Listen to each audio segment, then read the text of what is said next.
नमस्कार, जय हिंद, वंदे मातरम में एक बार फिर से आपका स्वागत है। और एक बार फिर से हम आपके सामने लेकर आए हैं सभी राज्यों के एक साथ महा ओपिनियन, महा सर्वे, सट्टा बाजार और तमाम जो पोल हैं, जो पोल्स ऑफ पोल हैं, वो किस तरीके से जो देश भर में मोदी की क्या एक बार फिर से सरकार बनेगी या राहुल गांधी जिस प्रकार से नए यात्रा निकाल रहे हैं, और इधर से नीतीश कुमार का जाना बिहार में, गठबंधन जहां इंडी गठबंधन अपने गठबंधन को मजबूत करने में लगी हुई है, वहीं भाजपा अपने दम पर सरकार बनाने में विश्वास रख रही है। इसके अलावा गठबंधन में भी काफ़ी पार्टियां आ रही हैं, लेकिन उन पार्टियों का कितना अस्तित्व होगा वो परिणाम के बाद पता चलेगा, क्योंकि लगातार जो है भाजपा अपनी पूर्ण बहुमत से आ रही है, जिसकी वजह से किसी का इंटरफेयर नहीं हो रहा है। अगर अब की बार फिर से ही ऐसा कुछ हुआ तो पीएम नरेंद्र मोदी एक बार फिर से देश के पीएम होंगे, और अगर कुछ गड़बड़ होती है तो कहीं ना कहीं गठबंधन में से किसी का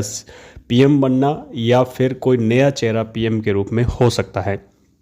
चलिए शुरू करते हैं, लेकिन कमेंट में एक बार फिर से आपसे उम्मीद है लगातार पिछली बार की तरह आप हमें कमेंट देते रहेंगे और हमें ये बताते रहेंगे भी आपकी लोकसभा सीट से कौन जीत रहा है। सबसे पहले बात करेंगे मध्य प्रदेश की। मध्य प्रदेश की 29 लोकसभा सीटों का ओपिनियन सर्वे और सट्टा बाजार का भाव जो है सामने है, जिसमें से 27 बीजेपी और 2 कांग्रेस, यानी एमपी में कांग्रेस के साथ बड़ा खेला हो सकता है और भाजपा जो है बड़ी पार्टी बनकर, लोकसभा की बड़ी पार्टी बनकर 27 सीटों के साथ आगे जा सकती है। हरियाणा राज्य की बात करें तो हरियाणा और पंजाब जिस तरीके से किसान आंदोलन की आग में सुलग रहा है, इस आंदोलन के दौरान अगर अब की स्थिति की बात करें तो बताया जाता है कि 10 सीटों में से 7 भाजपा और 2 कांग्रेस और 1 जो है अदर्स वहाँ की लोकल जो गठबंधन पार्टी है वो ले जा सकती है। यानी इसके बावजूद भी हरियाणा में ऐसा लग रहा है जैसे भाजपा को कोई बहुत बड़ा नुकसान नहीं हो रहा है, लेकिन फिर भी बताया जा रहा है भी किसान आंदोलन का असर पड़ सकता है और ये दिन बर दिन जितना बढ़ेगा उतना भाजपा को नुकसान करेगा। कर्नाटक की बात करें तो कर्नाटक के 28 राज्यों का ओपिनियन सर्वे सामने आया है, जिसमें से 24 भाजपा के खाते में, 4 इंडियन नेशनल कांग्रेस के खाते में दिखाई गई है। तेलंगाना की बात करें तो तेलंगाना की 17 लोकसभा सीटों का सर्वे सामने है, जिसमें से 3 भाजपा, 10 कांग्रेस और 4 अदर्स पार्टी, यानी यहाँ पर कांग्रेस पार्टी अपना दबदबा कायम रख सकती है और जो है भाजपा को कड़ी टक्कर के साथ बहुत आगे सीटों में रहेगी। तमिलनाडु की बात करें तो तमिलनाडु की 39 सीटों में से 8 सीट इंडियन नेशनल कांग्रेस और 31 सीट जो है अदर्स को जा सकती है, यानी यहाँ पर भाजपा का सुपड़ा साफ हो सकता है, कांग्रेस फिर भी मजबूत रहेगी। अदर्स पार्टियाँ किसके गठबंधन में जाती है ये अहम रोल रहेगा। केरल की बात करें तो केरल की 20 लोकसभा सीटों का सर्वे सामने है, यहाँ पर भी भाजपा का बिल्कुल सुपड़ा साफ है। 18 कांग्रेस और 2 वहाँ की लोकल क्षेत्रीय पार्टी को जो है लोकसभा सीट मिल सकती है। आंध्र प्रदेश की बात करें तो 25 लोकसभा सीट है, जिसमें यहाँ पर भी भाजपा का सुपड़ा साफ बताया गया है, कांग्रेस का भी सुपड़ा साफ रहेगा। यहाँ पर वाईएसआरसी 8 सीट, टीडीपी 17 सीट जो है वो ले जा सकती है, यानी यहाँ की क्षेत्रीय लोकप्रिय पार्टी जो है आंध्र प्रदेश की वो सब पर भारी रहने वाली है, और वो किसके साथ गठबंधन में जाती है तो ये उनके साथ प्लस सीटें जुड़ जाएंगी। उत्तर प्रदेश की बात करें तो उत्तर प्रदेश की 80 लोकसभा सीट है। उत्तर प्रदेश की लोकसभा सीटों के बिना केंद्र का रास्ता बताया जाता है भी तय नहीं किया जा सकता। अब अगर 80 सीटों की बात करें तो 71 सीट जो है वो भाजपा के खाते में जा सकती है, 1 सीट कांग्रेस के खाते में और 8 अदर्स के खाते में। इसमें कहीं ना कहीं थोड़ा सा भाजपा को लॉस हुआ है। भाजपा जहां पिछले सर्वे आंकड़े में 74 से 75 सीट ले जाती हुई नज़र आ रही थी, वहां पर एक बड़ा नुकसान अपने इस सर्वे में कह सकते हैं भी 4 से 5 सीट का लॉस ज़रूर हुआ है। ये आगे लॉस और कितना बढ़ता है ये देखने वाली बात रहेगी। पंजाब राज्य की बात करें तो पंजाब वो राज्य है जहां पर अभी फ़िलहाल किसान मूवमेंट वहां से उठा था और वहीं पर ज़ोरदार तरीके से चल रहा है। पंजाब की 13 लोकसभा सीटें बताई जाती है। इस 13 की बात करें तो 5 जो है इंडियन नेशनल कांग्रेस के खाते में और 6 अदर्स पार्टी यानी आम आदमी पार्टी और अदर्स पार्टियाँ जो है ले जा सकती हैं।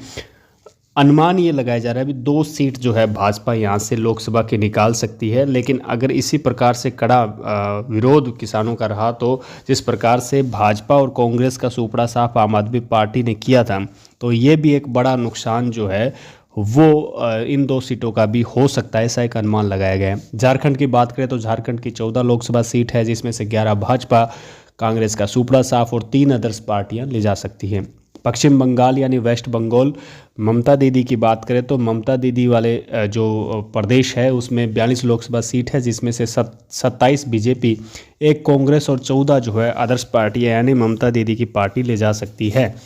अब महाराष्ट्र की बात करें तो 48 लोकसभा सीट है। लोकसभा सीटों की बात करूँ तो 21 जो है भाजपा, 7 कांग्रेस और 20 जो है अदर्स, यानी वहाँ की लोकल क्षेत्रीय महाराष्ट्र बॉम्बे की जो पार्टियां हैं वो कहीं ना कहीं दबदबा अपना कायम रखने में कामयाब रहेगी। सीधा मुकाबला इन दोनों का रहेगा। कांग्रेस कहीं ना कहीं पिछड़ती हुई नज़र आ रही है। बिहार की बात करें तो बिहार की 40 लोकसभा सीट है, जिसमें से 18 भाजपा, एक कांग्रेस और 21 जो है वो वहाँ की लोकल पार्टियाँ जो है ले जा सकती है। यानी यहाँ पर कांग्रेस और भाजपा कहीं मुकाबले में नहीं है बिहार में, वहाँ की लोकल पार्टियाँ ही इस लोकसभा सीट में मुकाबले में रहने वाली हैं। असम की बात करें तो असम की 14 लोकसभा सीट है, जिसमें से 12 भाजपा, 2 कांग्रेस ले जा सकती है। यहाँ पर बड़ा टक्कर जो है कांग्रेस को भाजपा देगी और बहुत आगे रहने के एक अनुमान लगाया गया है। जम्मू कश्मीर की 5 लोकसभा सीट, उसमें से 2 भाजपा, एक कांग्रेस और 2 वहाँ के क्षेत्रीय दल जो है वो लोकसभा में अपनी बाजी मार सकते हैं। छत्तीसगढ़ की बात करें तो 11 लोकसभा सीट है, जिसमें से 10 भाजपा, एक कांग्रेस के खाते में जा सकती है। यहाँ पर भाजपा बड़ी पार्टी बन सकती है। गोवा की बात करें तो 2 लोकसभा सीट है, एक भाजपा एक कांग्रेस, दोनों को एक एक मिल सकती है। उड़ीसा की बात करें तो 21 लोकसभा सीट बताई जाती है, जिसमें से 10 भाजपा, एक कांग्रेस और 10 वहाँ की क्षेत्रीय पार्टी यानी लोकल कोई गठबंधन या अन्य पार्टियां जो है वो ले जा सकती हैं। दिल्ली की बात करें तो दिल्ली की लोकसभा में 7 सीटें हैं और इस सर्वे में भी 7 की 7 बीजेपी के खाते में जा सकती है, ऐसा एक अनुमान लगाया गया है। हिमाचल प्रदेश की बात करें तो 4 लोकसभा सीट है, चारों की चारों जो है भाजपा के खाते में जा सकती है, ऐसा एक अनुमान है। यहाँ पर बाकी पार्टियों का सुपड़ा साफ हो सकता है।